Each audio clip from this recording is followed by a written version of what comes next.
Hello friends, welcome to the video lecture series of Vidyam academy. मित्रांनो, आपण rotational dynamics पाहतो आहे. मी मंगेश सर तुमचं परत एकदा स्वागत करतो आहे आपल्या नेक्स्ट सेक्शनमध्ये पार्ट 5मध्ये. आत्तापर्यंत आपण सर्क्युलर मोशन आणि त्याच्या रिलेटेड काही फॉर्म्युले डेव्हलप केले किंवा अँगल ऑफ बँकिंगसारखे कन्सेप्ट बघितले. परत एकदा थोडक्यात विचार करू, सर्क्युलर मोशन आपण कशी पाहिली होती. For understanding of circular motion we have considered a case where particle is performing its motion along circumference of a circle with constant linear speed. Okay, ही त्याची एक्झॅक्ट डेफिनेशन होती. परंतु जेव्हा आपण सर्क्युलर मोशनचा विचार करतो आहे त्यावेळेला हा पार्टिकल जो आहे तो या सर्कम्फरन्सवरून जाणार आहे, करेक्ट आहे. बट हे सर्कल हे हॉरिझॉन्टल असतं, बरोबर आहे. याच धर्तीवरती आपण मागचे डेरिवेशन्स डिराईव्ह केले आहेत. But right now we will consider some kind of a different case where particle is going to perform circular motion but it is in vertical plane. So परत एकदा सांगतो आहे मी आता, जर हे आपल्याकडे सर्क्युलर मोशन आपण परफॉर्म करतो आहे, धरून चला की या सरफेसवरती अलॉंग द सर्कम्फरन्स. सो ही हॉरिझॉन्टल हॉरिझॉन्टल प्लेनमध्ये हे सर्कल आहे, बरोबर आहे. So everywhere the force or acceleration provided by earth will be same. Okay, since एकाच प्लेनवरती आहे. बट आजच्या एक्झाम्पलमध्ये आपण बघणार आहोत circular motion in vertical plane. So what will happen in this particular case when object is performing circular motion along vertical section? At that time it is totally governed by force of gravitation only. Okay, so the G will play very important role, so that at every point object will feel different linear velocity that we are going to find out. आता थोडक्यात याचं एक example आपल्याला बघता येईल का, तर तुम्ही कुठल्या तरी अम्युजमेंट पार्कमध्ये गेला असाल किंवा जत्रेमध्ये गेला असाल, तिथे तुम्ही जायंट व्हील किंवा आकाशी पाळण्यामध्ये बसला असाल. तर जेव्हा तुम्ही आकाशी पाळण्यामध्ये बसता त्यावेळेला जो व्हर्टिकल मोशनमध्ये तो परफॉर्म करतो त्याची सर्क्युलर मोशन, आणि जेव्हा तुम्ही आकाशी पाळण्याच्या हायेस्ट पॉईंटपासून तुम्ही ग्राउंड सरफेसकडे जेव्हा येता त्यावेळेला तुमच्या पोटात गोळा येतो. ते का होतं, बेसिकली तुम्ही टॉप पॉईंटवरून जेव्हा खाली येत असता त्यावेळेला तुमची वेलॉसिटी वाढत जात असते, किंवा तुम्ही एक फ्री फॉल सारख्या, एक्झॅक्ट नव्हे पण सारख्या कंडिशनचा फील घेत असता. त्यामुळं तुम्हाला त्या टाईपचं किंवा पोटात गोळ्यासारखी कंडिशन असते. मग आता आपल्याला आपल्यासाठी एक एक्झाम्पल कन्सिडर करावं लागेल. मग आता आपण काय करतो आहे, जसं तुम्ही डायग्रॅममध्ये पाहताय तसं ऑब्जेक्ट आपला व्हर्टिकल प्लेनमध्ये मूव्ह होणार आहे. मग आता आपण काय करूया, आपण एक ऑब्जेक्ट कन्सिडर करूया. फॉर एक्झाम्पल सध्या हा माझा एक ऑब्जेक्ट आहे. नाव this object is attach to a string and whole this assembly will be revolved or rotated in vertical section. For example, आपण एक व्हिडिओ बघूया.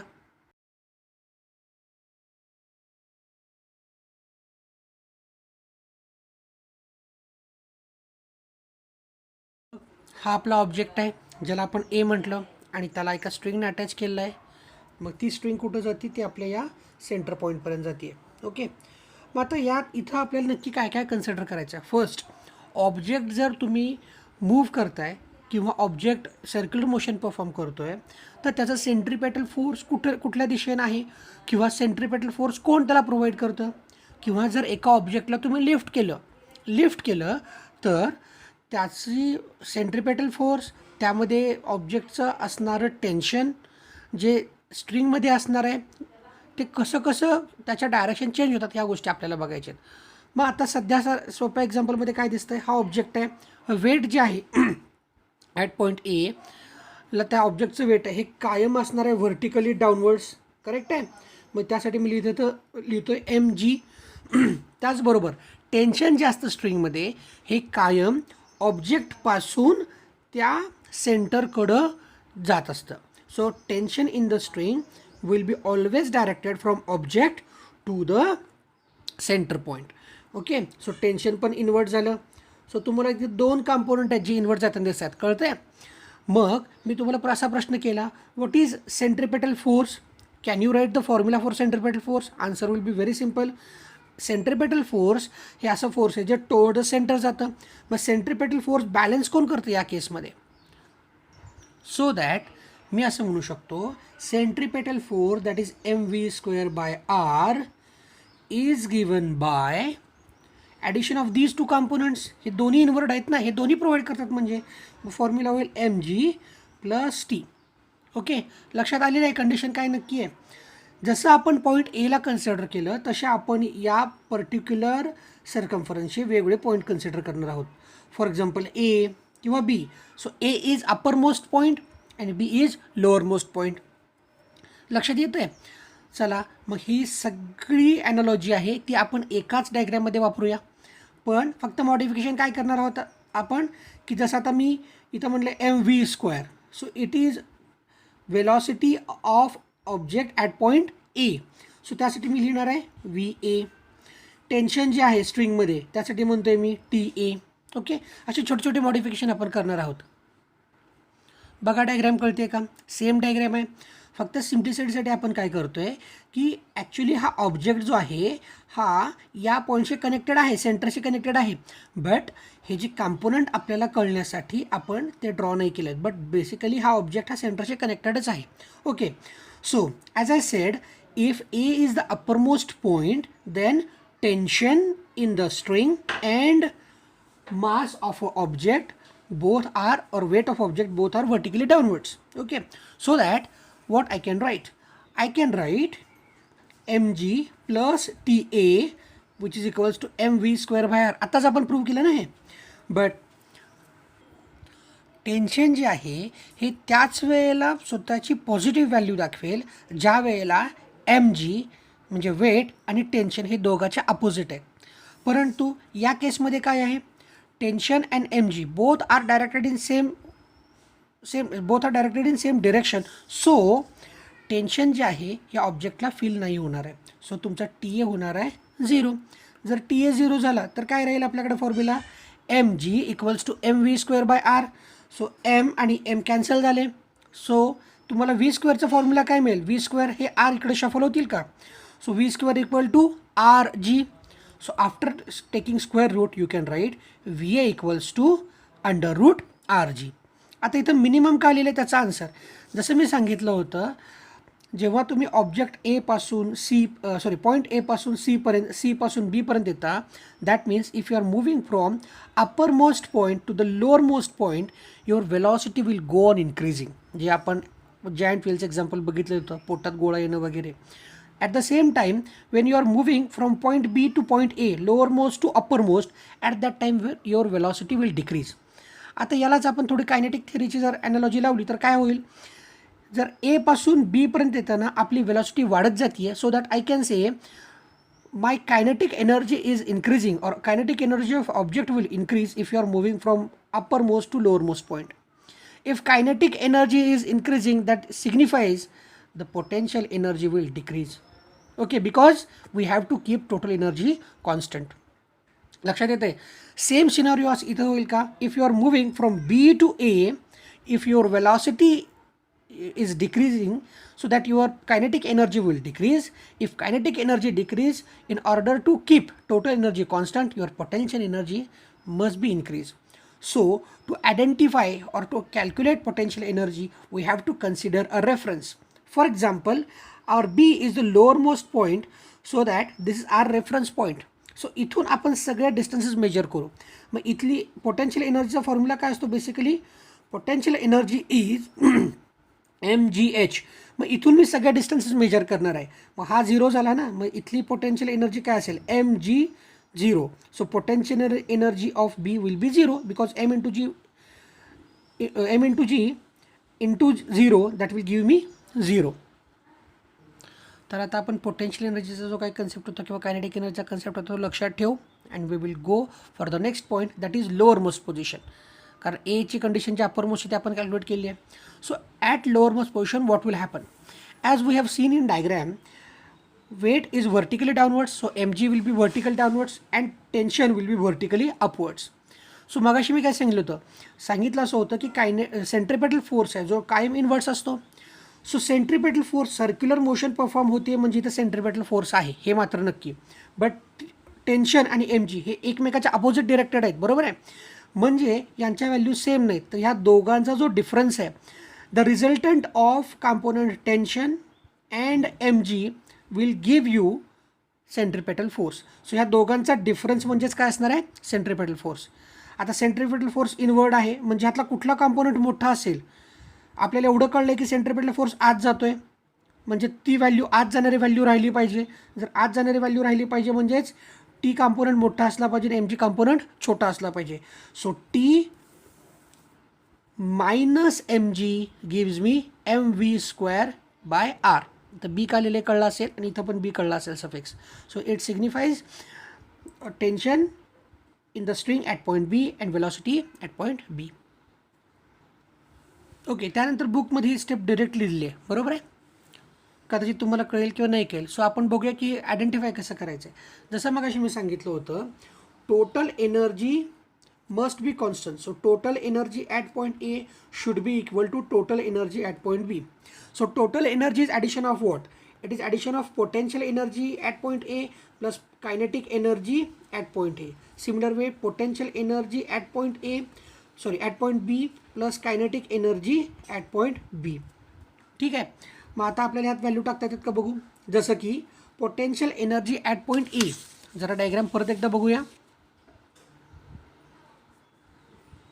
ओके, सो पोटेन्शियल एनर्जीसाठी मी काय सांगितलं होतं, आपला रेफरन्स कोण आहे, रेफरन्स पॉईंट होता MGH.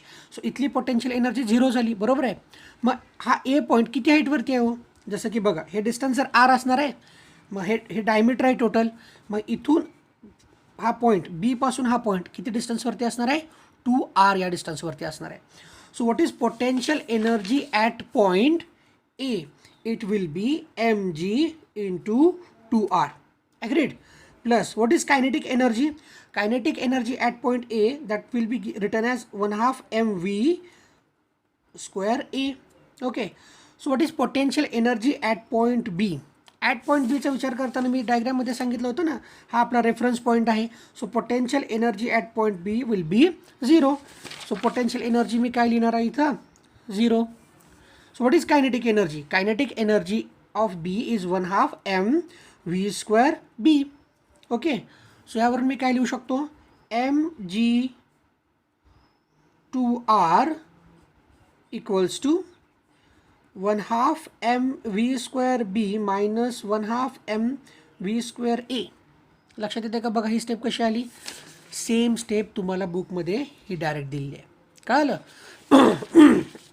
मग याच्या पुढं कॅल्क्युलेशन कसं होईल, हे 1/2 मी जर कॉमन घेतले, 1/2 mv square B minus mv square A. Even मी इथं एमला सुद्धा कॉमन घेऊ शकतो, बट सध्या आपण या स्टेपमध्ये परफॉर्म करू. हे 1/2 आले इकडं मल्टिप्लाय होतील, ह्या 2ला मल्टिप्लाय झाले म्हणजे मी लिहू शकतो 4mgr equals to mv square B minus v square A. मग परत इथं एम कॉमन घेऊ शकतो का आपण, mv square B minus v square A equals to 4mgr. मग हे एम आणि हे एम कॅन्सल आउट होतील आणि मग राहिलं काय, तर राहिलं आपल्याकडं 4gr equals to v square B minus v square A. But velocity at point एची व्हॅल्यू काढली ना आपण, जी होती काय होती आठवत आहे का, VA होती √RG. ओके, मग ती व्हॅल्यू सबस्टिट्यूट करतो आता आपण. मग काय मिळेल, 4gr equals to v square B minus, इथं व्हॅल्यू किती होती, v स्क्वेअर आहे ना, ती व्हॅल्यू झाली RG. RG या साईडला शिफ्ट झाले. So v square B equals to 5RG. So what is the value of B, it is √5RG. ही झाली वेलॉसिटी ॲट पॉईंट B. लक्षात आलं आहे बघा स्टेप का आलेत का. या सगळ्या गोष्टी बुकमध्ये तुम्हाला अशा स्टेपमध्ये दिलेल्या आहेत, हरकत नाही. ह्या स्टेप मी सॉल्व करून दिलेत आणि मधल्या स्टेप बुकमध्ये आहेत जशा या आहेत. So what is VB, that is √5RG. Okay, so आपल्याकडं आता हा फॉर्म्युला बनला मित्रांनो. बट पुढच्या सगळ्या कॅल्क्युलेशनसाठी एक फॉर्म्युला अजून लागणार आहे, that is VB square minus VA square equal to 4RG. ही स्टेप आपण मिळवली होती, बरोबर आहे, आठवतं का बघा. जेव्हा आपण आत्ता हे सॉल्व जे केलं होतं ना, VBची व्हॅल्यू काढली त्यावेळेला मध्ये एक स्टेप आली होती, 4RG equal to V square B minus V square A. म्हणजे दोन्ही वेलॉसिटीच्या स्क्वेअरचा डिफरन्स किती असणार आहे, 4gr. ओके, तर सेम स्टेप लागणार आहे आपल्याला नंतर कुठं, आता बुकमध्ये जसं दिलं आहे त्याप्रमाणे पहिल्यांदा सांगतो. बुकमध्ये तुम्हाला एवढी स्टेप दिली आहे, इक्वेशन नंबर 1 आणि इक्वेशन नंबर 3 घेतले. म्हणजेच कुठलं, तर आपण लिहिणार आहोत, आय होप तुम्ही पाहू शकता क्लिअरली. तर पहिलं जे इक्वेशन होतं ॲट पॉईंट ए इक्वेशन होतं ते होतं tension T A plus M G which is equals to M V A square by R. हे इक्वेशन नंबर 1 मी कन्सिडर केलेलं आहे, जे की इक्वेशन आहे ऑब्जेक्ट पॉईंट एवरती असताना. ओके, सो पॉईंट बीसाठी इक्वेशन काय? So that is like V B minus M G which is equals to M V square B divided by R. This is equation number 2 for example. किंवा या particular सॉल्विंगमध्ये equation number 3 घेतलेला आहे मी. So I will consider once again 3. So काय होईल? So हे दोन्ही इक्वेशन आहेत, यातून फक्त सबट्रॅक्शन घेतो आहे आपण. मग काय करतो आहे? इक्वेशन 1 सबट्रॅक्ट करतो आहे 3मधून. ओके, मग काय होईल? T B minus M G minus T A plus M G equals to M V square B divided by R minus M V square A divided by R. Okay, मग आता हे minus sign change होईल. So T B minus M G minus T A minus M G which is equals to M V square B divided by R minus M V square A divided by R. Okay, so नवीन equation असं मिळेल T B minus T A minus 2mg which is equals to, आता यातून मी common घेतो आहे M divided by R common घेतलं. ब्रॅकेटमध्ये काय राहील? V square B minus V square A. So that what will happen? V square A minus V square B minus V square एची व्हॅल्यू आपण फाइंड आउट केली आहे. ती किती आहे? 4rg. बरोबर आहे. मी इथं 4rg व्हॅल्यू सबस्टिट्यूट करणार. मी एम डिवायडेड बाय आर, इथं काय व्हॅल्यू येईल? 4rg. Okay, so T B minus T A minus 2mg. बघा आता मग पुढची स्टेप काय बनू शकते? हे आर आर कॅन्सल झाले, हे एम जी इकडे शफल झाले. So T B minus T A that gives me 6mg. हा माझ्याकडं टेन्शनसाठीचा फॉर्म्युला आलेला आहे. बघा सगळ्या स्टेप्स समजत आहेत का? कदाचित तुम्हाला झूम करताना थोडीशी आवश्यकता असेल, पण मी परत एकदा दाखवतो आहे. ओके, ठीक आहे. सो ज्याप्रमाणे आपण आत्ता पॉईंट ए आणि पॉईंट बीच्या व्हॅल्यूज काढल्या, similar way we are going to perform all those steps for point C and point D. So C D at horizontal पोझिशनमध्ये आहेत. बघा आहेत का सी आणि डी? सो सी आणि डीसाठीचं सेम व्हॅल्यू आपण काढतो. जसं T B minus T A केलं तशा या सगळ्या स्टेप्स आपण परफॉर्म करणार आहोत टी सी आणि टी एसाठी किंवा टी डी आणि टी एसाठी. So after solving you will get 3mg. This is homework for you. तुम्हाला हे करायचं आहे स्वतःच्या स्वतः. Okay, so what is the minimum velocity at point C and D? जी असेल √3rg. आता एक गोष्ट मात्र यावरनं क्लिअर झाली. ॲट पॉईंट ए आपली वेलॉसिटी होती काय? rg. At point C or D velocity किती आहे? √3rg. आणि ॲट पॉईंट बी वेलॉसिटी किती आहे? √5rg. कुठले कुठले पॉईंट तुम्ही ट्रेस करता while coming from upper most point to the lower most point? A, C and B. So you will realize that if you are moving from A, C and B, your velocity will go on increasing. आणि velocity वाढल्यामुळंच तुम्हाला खाली येताना म्हणजे free फॉलसारखी condition, अगदी नाही पण free फॉलसारख्या कंडिशनमध्ये velocity वाढल्यामुळे तुमच्या पोटात गोळा येतो. हे त्याच्या मागचं मेन फिजिक्स आहे. जे मी इथं सी अँड डीसाठी तुम्हाला सॉल्व करायला दिलं आहे, अशीच बुकमध्ये अजून एक कंडिशन आहे. ती म्हणजे आर्बिटरी पोझिशनसाठी तुम्हाला व्हॅल्यू काढायचे आहेत, ज्या इथं mg साइन थिटा किंवा mg कॉस mg साइन अल्फानं वगैरे दाखवलेले आहेत. सेम तुम्ही ट्राय करू शकता. अगदी सिम्पल इक्वेशन्स आहेत. देन दुसरी जी कंडिशन आहे ती मास टाईड टू अ रॉड, केस 2. जी आपण केस 1 बघितली होती ना, अगदी तशीच केस 2 आहे. फॉर्म्युले पण तेच येतात. सो सॉल्व वेगळं काही करायचं नाही, फक्त याचे रिपिटेशन आहे. ओके, ह्या दोन्ही गोष्टी परफॉर्म करा आणि त्यानंतर आपण याच्यावरचे काही न्यूमरिकल बघूया. थँक्यू.